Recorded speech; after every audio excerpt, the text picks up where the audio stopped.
Ed ora io dovrei leggervi il nome del primo premio. Comincio a dire il nome dell'autore. Le sue iniziali sono GP, e cioè Gennaro Pallone. Scetate bella mia, la vincitrice Patrizia Fanelli, primo posto per la canzone napoletana 1989. Se io la lascio, signori miei, questa mi casca, io lo so.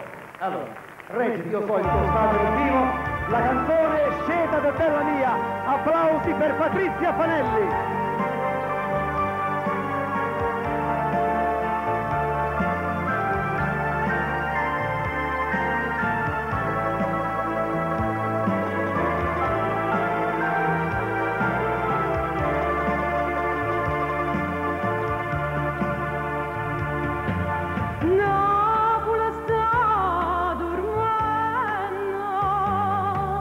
Non sa va chiusciata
Allora Patrizia Fanelli riceve il primo premio per la canzone napoletana.